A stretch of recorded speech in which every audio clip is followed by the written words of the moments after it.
sure you know that yogurt comes from milk, but did you know that bacteria are also a key ingredient? Yes, bacteria. But don't worry, these are good bacteria and are often called probiotics. Your gut has thousands of types of bacteria happily living inside, whose job it is to aid digestion. Yogurt is thought to be a good vehicle to bring more of these good bacteria in. So in this video, we're going to learn a bit more about how yogurt is made. First, we need milk.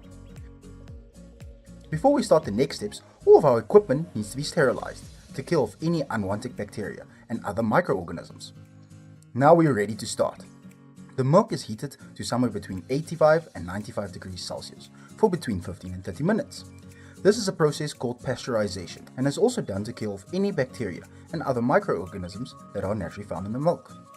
The milk is then homogenized. This breaks down the fat droplets in milk to make them smaller so that they stay suspended in the yogurt, rather than sinking and making it all lumpy.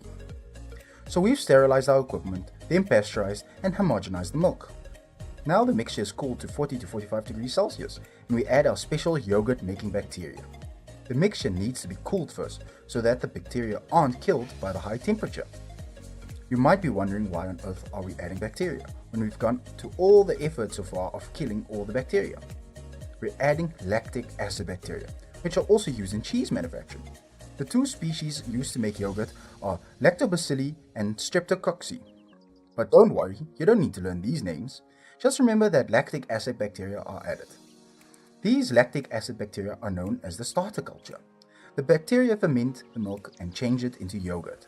Lactose is the main sugar in milk, and during fermentation the bacteria turn the lactose into lactic acid. The bacteria also start to digest the milk proteins. Fermentation takes many hours, and during this time the mixture is kept at the optimum temperature of 40 to 45 degrees Celsius so that the bacteria can work its fastest. As fermentation produces lactic acid, type of acid, the pH of the milk drops to about pH 4.4. This is why natural yogurt has a sharp, tangy taste. As the pH levels drop, the milk solidifies to become raw yogurt. Once the pH drops to a low, the lactic acid bacteria that make the yogurt also stop working, so the yogurt doesn't become too solid. The pH drop also stops any bad bacteria growing. The solidification happens because the proteins begin to coagulate. Coagulation is when something which is liquid turns into a more solid state. So we've sterilized our equipment, then pasteurized and homogenized the milk. Add lactic acid bacteria so fermentation happens and then coagulation. The mixture is now stirred and cooled to 5 degrees Celsius, and we've made natural unflavored yogurt. At this stage we can add flavorings and fruit. Now it's ready to be packaged and sold. Delicious! Can you match the words to the definitions of the different stages of the yogurt making process? Pause the video and give it a go.